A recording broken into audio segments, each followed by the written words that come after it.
Hello students, आज हम एक नया चैप्टर स्टार्ट करने जा रहे हैं। Chapter number 12 that is staffing, meaning and importance. तो देखिए, ये मैनेजमेंट का थर्ड फंक्शन है। इससे पहले हम मैनेजमेंट के दो फंक्शंस कर चुके हैं। First one was planning and second one was organizing. तो प्लानिंग और ऑर्गेनाइजिंग के बाद अब हम स्टाफिंग करने जा रहे हैं। तो स्टाफिंग करने से पहले हम एक बार के लिए प्लानिंग और ऑर्गेनाइजिंग को डिस्कस कर लेते हैं इन शॉर्ट। तो प्लानिंग में हमने क्या पढ़ा था कि फ्यूचर में जिन एक्टिविटीज़ को हम परफॉर्म करेंगे उनको हम पहले से ही डिसाइड कर लेते हैं, यानी कि फ्यूचर की एक्टिविटीज़ को हम प्रेजेंट में डिसाइड कर लेते हैं, क्या करना है, कैसे करना है, कौन करेगा, मतलब ये सब चीज़ें। और ऑर्गेनाइजिंग में क्या था कि जो भी हमने फ्यूचर एक्टिविटीज़ डिसाइड की है उनको हम क्या करते हैं, स्मॉल पार्ट्स में डिवाइड कर देते हैं और फिर उसके बाद उन एक्टिविटीज़ के लिए हम क्या करेंगे, पोस्ट डिटरमाइन करते हैं, वेरियस जॉब्स को डिटरमाइन करते हैं, यानी कि एक तरह का स्ट्रक्चर बना देते हैं हम। अब देखिए, थर्ड फंक्शन है स्टाफिंग। देखिए, सेकंड फंक्शन ऑर्गेनाइजिंग में हमने क्या किया, स्ट्रक्चर बना दिया, अलग अलग जॉब, अलग अलग पोस्ट हमने डिटरमाइन कर ली, निर्धारित कर ली।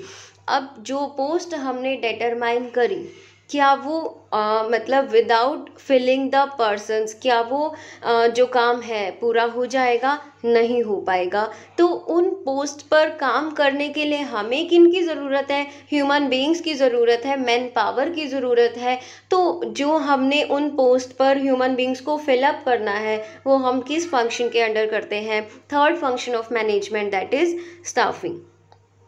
तो देखते हैं हम meaning of staffing. Staffing means appointing competent persons according to the importance of the post in the organization। Staffing का मतलब क्या है? अपॉइंटिंग, अपॉइंट करना, लेकर आना, किनको? कॉम्पिटेंट पर्सन्स को। कॉम्पिटेंट मतलब एबल, जिनमें एबिलिटी हो, वो उन पर्सन्स को लेकर आना जिनमें एबिलिटी हो। किसके according? According to the importance of the post in the organization. Post की इम्पोर्टेंस के अकॉर्डिंग हम क्या देखेंगे, जिस पर्सन को अपॉइंट किया जा रहा है उसकी एबिलिटीज़ को चेक करेंगे। अभी देखिए कि साइंस स्ट्रीम के लिए अगर हमारे स्कूल में टीचर की रिक्वायरमेंट है, किस स्ट्रीम के लिए? साइंस स्ट्रीम के लिए। तो हम अगर ये देख ले कि हमें कॉम्पिटेंट पर्सन चाहिए, एबल पर्सन चाहिए, बस केवल इतना ही देखें, इससे ज़्यादा ना देखें, तो कोई भी पर्सन जिसकी जो बैचलर्स या फिर जो जितने भी तरह की डिग्रीज हैं वो कॉमर्स से रिलेटेड हैं, तो वो पर्सन एबल तो है, लेकिन क्या वो साइंस स्ट्रीम की जॉब परफॉर्म कर पाएगा? जी नहीं। देखो, एबिलिटीज़ तो है पर्सन में कि कॉमर्स का उसे सब कुछ पता है, लेकिन जिस पोस्ट को हमें फिल करना है उस पोस्ट के अकॉर्डिंग एबिलिटीज़ नहीं है। तो ये चीज़ स्टाफिंग में देखनी बहुत ज़्यादा ज़रूरी है कि जो पर्सन हम अपॉइंट करने जा रहे हैं वो कॉम्पिटेंट होना चाहिए, एबल होना चाहिए, प्लस जो उसकी एबिलिटी है वो पोस्ट की यानी कि जॉब के अकॉर्डिंग होनी चाहिए, ताकि वो जो भी वैकेंट पोस्ट है, खाली पोस्ट है, उस पर अच्छे से रह कर के काम कर सके। It means that more capable persons are appointed on more important post. तो इन्होंने क्या बताया कि जो ज़्यादा इम्पॉर्टेंट पोस्ट है वहाँ पर हम ज़्यादा मतलब कैपेबल पर्सन्स को, जिनमें एबिलिटीज़ ज़्यादा हैं, उन पर्सन्स को अपॉइंट करते हैं, and comparatively less competent persons, और जो हमारी less competent persons can be appointed on less important post. जो हमारी लेस इंपॉर्टेंट पोस्ट है, मतलब जो जिनकी इंपॉर्टेंस, जिनकी महत्वता कम है, उन पर हम कम एबिलिटी वाले पर्सन्स को भी अपॉइंट कर लेते हैं। In other words, all the functions undertaken to establish coordination between the post and the individual come under staffing। Staffing में हमें करना क्या है कि जो पोस्ट है, जो जॉब है, और जो इंडिविजुअल है जिसे हम अपॉइंट करने जा रहे हैं, इन दोनों में कोऑर्डिनेशन बनाना पड़ेगा। अगर ये चीज़ मिसिंग है तो हमारा जो स्टाफिंग फंक्शन है वो क्या होगा? फेल हो जाएगा। क्या करना है कि जिस पर्सन को अपॉइंट करने जा रहे हैं उसे कोऑर्डिनेट करना है पोस्ट के साथ, यानी कि जो जॉब है। तो दोनों में क्या होना चाहिए? अच्छा कोऑर्डिनेशन होना चाहिए, तभी जो स्टाफिंग फंक्शन है वो सक्सेसफुली हम परफॉर्म कर सकते हैं। इट रेफर्स टू, देखिए टूल किट में दिया है स्टाफिंग का meaning, it refers to filling and keeping filled post with people. क्या है ये स्टाफिंग का फंक्शन? क्या है कि जो हमारे पास पोस्ट है, वेरियस अलग अलग पोस्ट हैं, डिपार्टमेंट्स हैं ऑर्गेनाइजेशन में, उनको ह्यूमन बीइंग से फिल करना क्या कहलाता है? स्टाफिंग कहलाता है। अब देखिए इन्होंने बोला कि चीफ अमंग दीज आर, कि ये जो फंक्शंस हैं स्टाफिंग में हम जो करने जा रहे हैं, देखिए सिर्फ स्टाफिंग, अभी हमें सिर्फ इतना सा ही काम लगता है ना कि एक वैकेंट पोस्ट है जिस पर हमें क्या करना है, वेरियस पर्सन्स को अपॉइंट करना है, तो बहुत ही सिंपल काम लगता है, हमें लगता है कि बस एक ही काम है, लेकिन स्टाफिंग में अलग अलग तरह के काम इंक्लूड होते हैं, यानी कि स्टाफिंग फंक्शन के ये कह सकते हैं वेरियस सब फंक्शंस हैं, और भी इसमें फर्दर फंक्शंस परफॉर्म किए जाते हैं। देखिए कौन कौन से हो सकते हैं? Recruitment, selection, training, promotion, transfer, etcetera etcetera. तो देखिए सबसे पहला काम जो आएगा स्टाफिंग में वो क्या होगा? रिक्रूटमेंट। एक नया सा वर्ड है आपके लिए, क्या है? रिक्रूटमेंट। क्या होता है recruitment?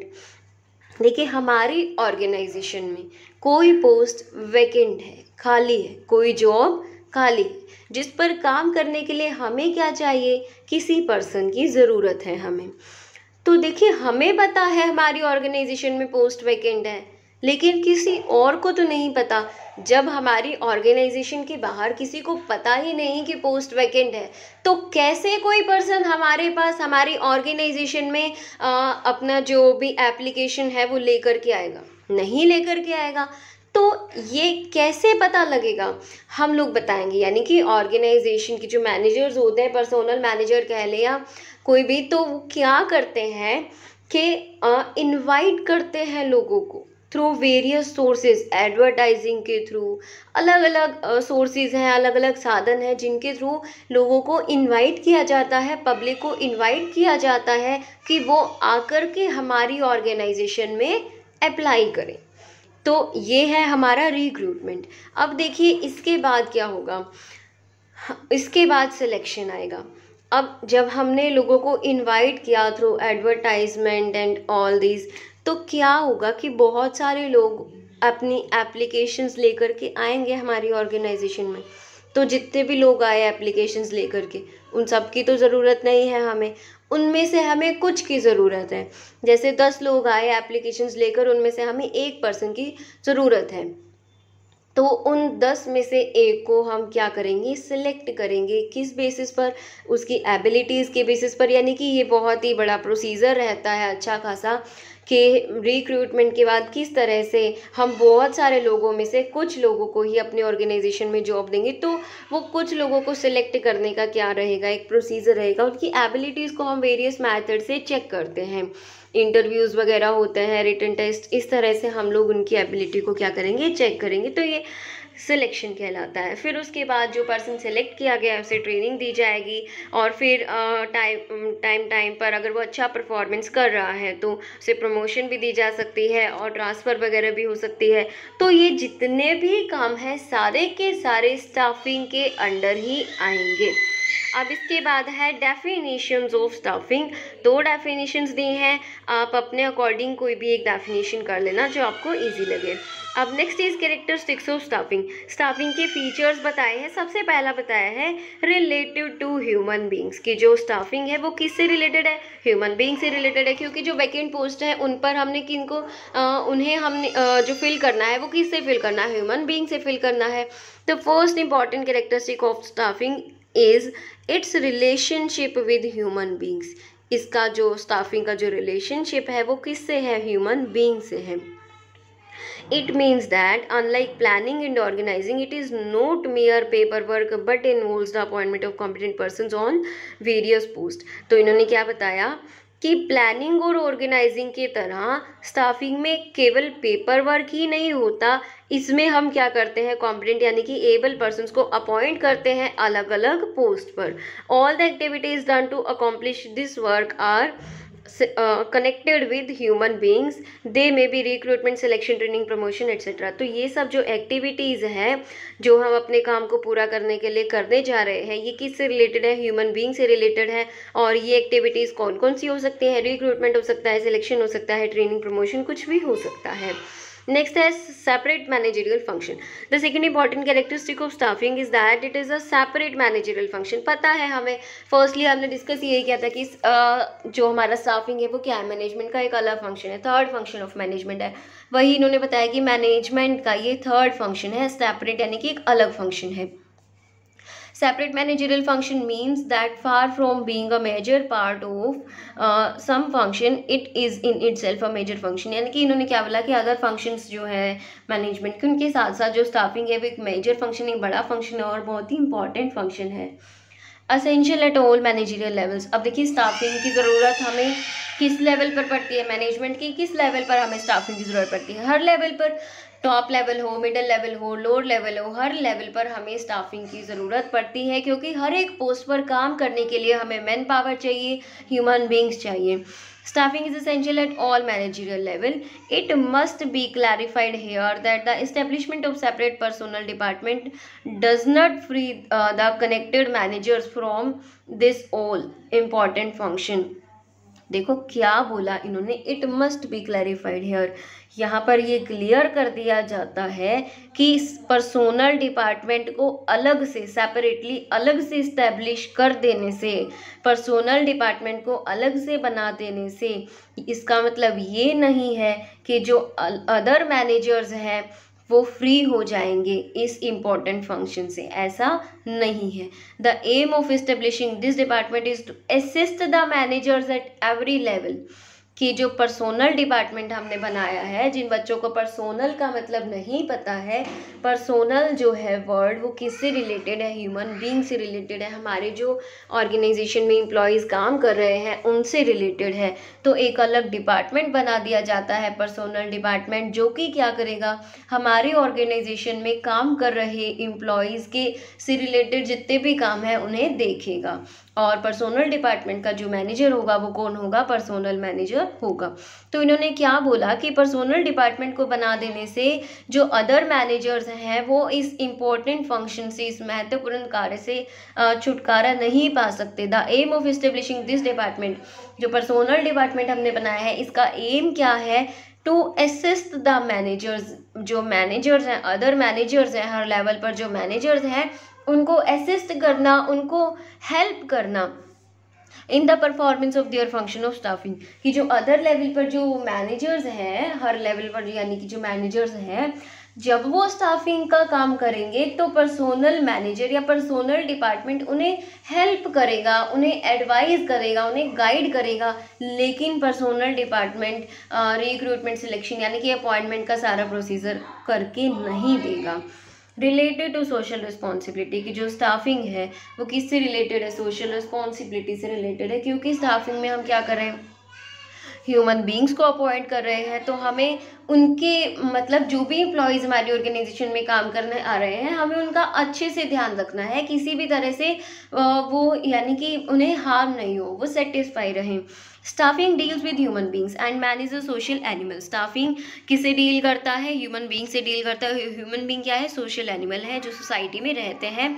Since it is connected with human beings the social responsibility of this function is born. जैसा कि ह्यूमन बींग से रिलेटेड है तो जो सोशल रिस्पॉन्सिबिलिटी वाला जो फंक्शन है वो ऑटोमेटिकली अराइज हो जाता है। In order to discharge this responsibility the managers should take care and be impartial while going through the allied functions of recruitment, selection, promotion etc etc।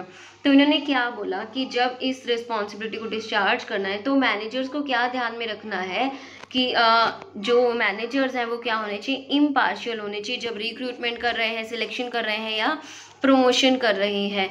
जैसे कि जो जब सिलेक्शन के टाइम पर, अभी जैसे हमने एग्जांपल लिया था कि 10 में से केवल एक ही पर्सन को हमने सिलेक्ट करना है, तो जो मैनेजर्स है वो एक पर्सन ऐसा ना सिलेक्ट कर ले जो उनकी जान पहचान का हो या जो उनके हिसाब से उन्हें अच्छा लगता हो, या इस तरह से किसी भी तरह से मैनेजर को पार्शियल नहीं होना। इसी तरह से प्रमोशन के टाइम पर जो पर्सन मैनेजर का खास है उसे प्रमोशन दे दी, अदरवाइज जो अदर पर्सन हैं उनको प्रमोशन नहीं दी। तो इस तरह का कुछ भी नहीं होना चाहिए। Manager should be impartial for these functions of staffing. Next is effect of internal and external environment. क्या बोला इन्होंने कि जो स्टाफिंग है हमारा वो इंटरनल और एक्सटर्नल एनवायरनमेंट से अफेक्ट होता है। कैसे? देखिए अब इतने बड़े पैराग्राफ को हम नहीं पढ़ेंगे, मैं डिटेल में बता रही हूँ कि जो स्टाफिंग है वो हम इंटरनली भी कर सकते हैं और एक्सटर्नली भी कर सकते हैं। अभी देखिए कोई भी वैकेंट पोस्ट है यानी कि कोई भी पोस्ट खाली है तो ज़रूरी नहीं है कि हम बाहर से किसी एम्प्लॉय को ला करके अपॉइंट करें, हम प्रमोशन के थ्रू भी यानी कि लोअर लेवल के जो एम्प्लॉयज़ हैं या फिर मैनेजर्स हैं उनको प्रमोशन देकर हम क्या कर सकते हैं, उस वैकेंट पोस्ट को फिल कर सकते हैं। इस तरह से ट्रांसफ़र दे सकते हैं। तो इस तरह से हम क्या कर सकते हैं, इंटरनली भी जो स्टाफिंग है वो कर सकते हैं, एक्सटर्नली भी हम स्टाफिंग कर सकते हैं। हम इनवाइट करेंगे एडवर्टाइजमेंट के थ्रू। इस तरह से हम अलग अलग केसेस हैं। तो देखो जो हमारा इंटरनल एनवायरनमेंट की इन्होंने बात करी, तो जो इंटरनली हम स्टाफिंग कैसे करेंगे, जो पॉलिसीज़ बनाई है टॉप लेवल मैनेजर्स ने, क्या प्रमोशन से रिलेटेड पॉलिसी है, क्या डिमोशन पॉलिसी है, क्या ट्रांसफ़र पॉलिसी है, तो जो भी पॉलिसी बनाई गई है। अब जैसे प्रमोशन से रिलेटेड पॉलिसी होती है, कई बार सीनियरिटी के बेस पर प्रमोशन दिया जाता है कि जिस पर्सन को ज़्यादा टाइम हो गया काम करते हुए उनको प्रमोशन देंगे। कई बार मेरिट बेसिस पर प्रमोशन दिया जाता है कि जो पर्सन अच्छा काम कर रहा है, जिसकी परफॉर्मेंस बहुत अच्छी है, उसे प्रमोशन देंगे। तो इस तरह से जो भी पॉलिसी रहेगी टॉप लेवल मैनेजर्स की, उनके बेसिस पर हमें डिसीजन लेना होगा। इसी तरह से जब हम एक्सटर्नली जो स्टाफिंग का फंक्शन है वो परफॉर्म करते हैं, तो एक्सटर्नल एनवायरनमेंट क्या रहेगा, मतलब जो अफेक्ट करेगा गवर्नमेंट ने जो पॉलिसीज़ बनाई हैं, एजुकेशनल एनवायरनमेंट, तो इस तरह के जो चीज़ें हैं वो क्या करेंगी, इफेक्ट करेंगी हमारी स्टाफिंग को। तो नेक्स्ट है नीड ऑफ स्टाफिंग। स्टाफिंग की ज़रूरत क्या है, फिलिंग द रोल्स। अभी अगर जो हमने पोस्ट ऑर्गेनाइजिंग में डिटरमाइन की थी, अगर वो वैकेंट ही रह जाए, उन पर ह्यूमन बींग्स काम करे ही नहीं, तो हमारा काम कंप्लीट नहीं हो सकता, हमारा जो गोल है, जो ऑब्जेक्टिव है वो अचीव नहीं हो सकता। तो जो हमारी पोस्ट है, जो हमारी जॉब्स हैं, उनको फिल करने के लिए हम स्टाफिंग का फंक्शन परफॉर्म करते हैं। It is quite easy to prepare the organization structure. Organization structure को बना देना बहुत ही ईजी है, but to fill it with suitable employees is very difficult. उस पोस्ट को, उस जॉब को सुटेबल एम्प्लॉयज़ से फिल करना बहुत ही डिफ़िकल्ट है। Often managers focus more on preparing organization structure thereby neglecting the job of filling the post with right person. कई बार क्या होता है कि जो मैनेजर्स हैं वो ज़्यादा फोकस करते हैं ऑर्गेनाइजेशन स्ट्रक्चर तैयार करने पर, लेकिन जो इन्होंने पोस्ट डिटरमाइन की है उन पर जो ह्यूमन बींग्स को फिल करना है, यानी कि राइट पर्सन को फिल करना है, इस फंक्शन को, इस काम को वो क्या कर देते हैं, नेग्लेक्ट कर देते हैं, नकार देते हैं, इग्नोर कर देते हैं। The reason for this is lack of experience and technical knowledge needed for appointing the employees. इसका रीज़न क्या है कि जो मैनेजर्स होते हैं कई बार उन्हें नॉलेज टेक्निकली उन्हें पता नहीं होता कि किस तरह से राइट पर्सन को राइट जॉब दी जाए। This situation emphasize on the need for the staffing. Thus, the job of staffing must be given a status of independent function of management so that focus is totally on it। तो इसीलिए staffing को एक अलग function बनाया गया, independent function, ताकि क्या हो, मतलब एक अच्छे खासा इसके ऊपर फोकस होना चाहिए जिससे कि राइट पर्सन को राइट जॉब दी जा सके। अगर देखिए ऐसा नहीं हुआ, राइट पर्सन को राइट जॉब नहीं दी गई, तो हमारा जो ऑर्गेनाइजेशन है वो सक्सेस नहीं हो पाएगा। जैसे कि अभी एग्जाम्पल या सोच के देखिए क्या होगा अगर कॉमर्स एक पर्सन जिसको कॉमर्स की नॉलेज है और वो साइंस की क्लास में जाकर के साइंस पढ़ाए, तो वो कैसी साइंस पढ़ाएगा। इस तरह से जो हमारे स्कूल के रिजल्ट्स हैं वो एकदम ख़राब हो जाएंगे। इसी तरह से सेम वे में ऑर्गेनाइजेशन स्ट्रक्चर को, जो हमने स्ट्रक्चर बनाया है, उन जॉब्स में अगर हम राइट पर्सन्स को फिल नहीं करते तो क्या होगा, हमारी ऑर्गेनाइजेशन गड़बड़ा जाएगी। Human emphasis. Man power is an important asset of an organization. Its selection criteria is different from other asset. मतलब ह्यूमन एम्फेसिस का मतलब है कि जो स्टाफिंग में जोर डाला जाता है, फोकस किया जाता है, वो किस पर, ह्यूमन बींग्स पर। इन्होंने बोला कि ह्यूमन बींग यानी कि जो मैन पावर है ना, वो हमारी बहुत इंपॉर्टेंट एसेट है ऑर्गेनाइजेशन की। और तो इसका जो सिलेक्शन क्राइटेरिया है वो अदर एसेट्स को सिलेक्ट करने से अलग होता है। जैसे कि देखिए अभी मशीन्स खरीदने जा रहे हैं कोई भी, तो जो हम जाकर क्या देखेंगे कि हमें दिखाया जाएगा कि ये मशीन 1 है, ये मशीन 2 है, ये इस तरह से काम करती है, इस तरह से काम करती है। तो हम थोड़ा बहुत देख वेख के कि मशीन खरीद लाएंगे, ठीक है, ऑर्गेनाइजेशन के लिए, ये अब हमारे प्रोडक्शन के काम आएगी। लेकिन अगर वहीं पर 2 पर्सन्स है और उनमें से किसी एक को सिलेक्ट करना हो, तो सोचिए कौन सी सिचुएशन ज़्यादा क्रिटिकल है, जहाँ 2 पर्सन्स में से एक पर्सन को सिलेक्ट करना है या जहाँ 2 मशीन्स में से एक मशीन को सिलेक्ट करना है। ऑब्वियसली आप बोलेंगे कि जहाँ पर 2 मशीन्स में से एक मशीन को सिलेक्ट करना है, वो जो सिचुएशन है वो क्या है, ईजी है। लेकिन जहाँ पर 2 पर्सन्स, अब देखिए हमें उनकी हम किस तरह से एबिलिटी को चेक करें ताकि हमें पता चले कि ये वाला पर्सन दूसरे वाले से ज़्यादा कॉम्पिटेंट है या फिर एबल है। तो बहुत ही टिपिकल प्रोसेस है। वाइल सिलेक्टिंग मैन पावर, जब हम मैन पावर को सिलेक्ट कर रहे हैं, ह्यूमन बींग्स को सिलेक्ट कर रहे हैं, ह्यूमन एलिमेंट्स आर कंसीडर्ड, बहुत सारे ह्यूमन एलिमेंट्स को कंसीडर किया जाता है, ध्यान में रखा जाता है। और वो एलिमेंट्स कौन से हैं, जैसे कि education, experience, loyalty, psychology, health, age, gender, etcetera etcetera. तो ये सब चीज़ों को ध्यान में रखा जाता है। For a job what combination of human elements must be present in a person is look for, किसी जॉब को परफॉर्म करने के लिए क्या क्या ह्यूमन मतलब एक पर्सन में कौन कौन से एलिमेंट्स का होना ज़रूरी है, ये ध्यान में रखा जाता है। Thus while managing man power it is essential to take care of human elements. तो जब हम मैन पावर को मैनेज कर रहे हैं, यानी कि ह्यूमन बींग्स को मैनेज कर रहे हैं, तो उनमें जो एलिमेंट्स हैं, उनमें जो एबिलिटीज़ हैं, उनको ध्यान में रखना क्या है, ज़रूरी है। This is possible only through staffing, और ये किसके द्वारा पॉसिबल हो सकता है, स्टाफिंग के थ्रू पॉसिबल हो सकता है। In other words, if staffing is merged with some other functions or some other management function, then it becomes impossible to focus properly on human element। तो इन्होंने बोला कि अगर स्टाफिंग को हम किसी अदर फंक्शन के साथ मर्ज करते हैं, यानी कि जोड़ दें, इकट्ठा कर दें, जैसे कि अगर ऑर्गेनाइजिंग और स्टाफिंग को एक ही फंक्शन बना दें, तो क्या होगा, ज़्यादा हम ऑर्गेनाइजेशन स्ट्रक्चर बनाने पर ध्यान देंगे, स्टाफिंग पर ध्यान नहीं देंगे। यानी कि जो कि देखिए ऑर्गेनाइजेशन स्ट्रक्चर से ज़्यादा जो इंपॉर्टेंट है वो स्टाफिंग है, क्योंकि राइट पर्सन को राइट जॉब देनी है, ये बहुत इंपॉर्टेंट चीज़ है। तो availability of knowledge, until special researches had not been conducted in relation to manpower, it seemed to be correct not to treat staffing as a separate function। देखो जब हम ह्यूमन बींग्स को अपॉइंट करने जा रहे हैं तो एक स्पेशल नॉलेज का होना जरूरी है, तभी तो एक सेपरेट फंक्शन बनाया गया। अदरवाइज इसे सेपरेट फंक्शन बनाने की ज़रूरत ही क्या थी, क्योंकि बहुत सारे चीज़ें होती हैं जिन्हें देखना पड़ता है, चेकआउट करना पड़ता है, तब जाकर बहुत सारे पर्सन्स में से किसी एक पर्सन को सिलेक्ट किया जाता है। Today when obtained researches had been conducted on manpower with regard to its various facets like recruitment, selection, training, performance appraisal etc.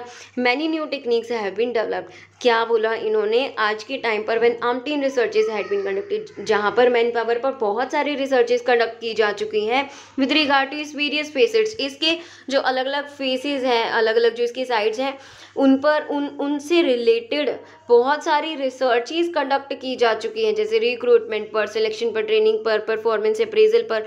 तो बहुत सारी नई टेक्निक्स डेवलप हो गई हैं, जैसे रिक्रूटमेंट से रिलेटेड, सिलेक्शन से रिलेटेड, ट्रेनिंग से रिलेटेड, परफॉर्मेंस अप्रेजल से रिलेटेड। अब आप बोलेंगे कि मैम रिक्रूटमेंट तो समझ में आ गया, चलो ट्रेनिंग भी समझ में आती है, सिलेक्शन भी, तो ये परफॉर्मेंस अप्रेजल क्या है, परफॉर्मेंस समझ में आता है कि जो काम किया गया, परफॉर्म किया गया, अप्रेज करेंगे उसे हम, अप्रेजल चेकआउट करेंगे कि जो काम किया गया, जो परफॉर्मेंस दी गई एम्प्लॉयज़ के द्वारा, क्या वो सही है, क्या उससे हमारे टारगेट्स अचीव हो जाएंगे कि नहीं हो जाएंगे। यानी कि जो परफॉर्मेंस है जो एम्प्लॉयज़ के द्वारा परफॉर्म की गई है, उसे चेकआउट किया जाता है, अप्रेज किया जाता है। यानी कि तो इनसे रिलेटेड बहुत सारी नई टेक्निक्स आ गई हैं। In other words today ample knowledge is available on man power. तो यहाँ पर इन्होंने क्या बोला, आज के टाइम में एम्पल यानी कि ज़रूरी जो नॉलेज है वो अवेलेबल है मैन पावर पर। In this situation it becomes essential to treat it as an independent function of management. तो इसलिए बहुत ज़्यादा ज़रूरी है कि जो स्टाफिंग है उसको एक अलग फंक्शन माना जाए। Only by doing this the advantage of this modern techniques can be availed for. तो only by doing this, staffing को जब हम एक अलग फंक्शन की तरह मानेंगे, तभी हम मॉडर्न टेक्निक्स की जो एडवांटेजेस है, जो फ़ायदा है उनका, वो फ़ायदा उठा सकेंगे। Next is specialization. Sometimes earlier, कुछ समय पहले, all the managers use to appoint and train the needed employees by themselves. सभी मैनेजर्स अपने जो एम्प्लॉयज़ थे वो खुद ही अपॉइंट करते थे, खुद ही उन्हें ट्रेनिंग देते थे। As per recruitment of their division, मतलब उनका जो डिवीजन है, उनका जो डिपार्टमेंट है, खुद ही रिक्रूटमेंट वगैरह सब खुद ही करते थे। But today in an era of specialization, So specialists are available for doing this job and their services can be better utilized. जो इन्होंने सेकेंड लाइन बोली ना, but today is an era of specialization, आजकल का जो time है वो किसका, स्पेशलाइजेशन का टाइम है. सो स्पेशलिस्ट आर अवेलेबल, बहुत सारे स्पेशलिस्ट हमें अवेलेबल हो जाते हैं जो कि हमारा ये काम करेंगे, स्टाफिंग का काम हमारा करेंगे. For this reason it has now become essential to consider staffing a separate function of management. इसके लिए हमें ज़रूरी है कि स्टाफिंग को एक अलग फंक्शन मैनेजमेंट का माना जाए, बनाया जाए. Under this influence large organizations have started establishing personnel department separately. This department provides full support to employ the employees at other departments. इसके लिए बहुत सारी जो एम्प्लॉयज़ है बड़ी बड़ी, वो पर्सनल डिपार्टमेंट बनाती हैं जो कि क्या करती हैं, मतलब जो अलग अलग डिपार्टमेंट्स के जो मैनेजर्स हैं उनकी हेल्प करती हैं, उन्हें एडवाइस देती हैं, उन्हें सजेशंस देती हैं किस तरह से एम्प्लॉयज़ को रिक्रूट किया जाए, किस तरह से उनका सिलेक्शन किया जाए, किस तरह से उन्हें प्रमोशन दिया जाए. तो इस तरह की अलग अलग चीज़ें जो हैं मैनेजर्स को बताई जाती हैं. तो इन सब पॉइंट्स को देखते हुए हम कह सकते हैं कि स्टाफिंग इज़ जो स्टाफिंग हमारा फंक्शन है उसकी नीड बहुत ज़्यादा है हमारी ऑर्गेनाइजेशन में. स्टाफिंग के बिना जो हमारा ऑर्गेनाइजेशन है वो नहीं चल पाएगा. तो काफ़ी आज की इस वीडियो में हमने क्या किया, characteristics of staffing and need of staffing, meaning, definitions of staffing. Next video lecture में हम इस चैप्टर के नेक्स्ट टॉपिक्स को कवर करेंगे. तब तक के लिए बने रहिए हमारे चैनल के साथ, स्टडी करते रहिए. Thank you.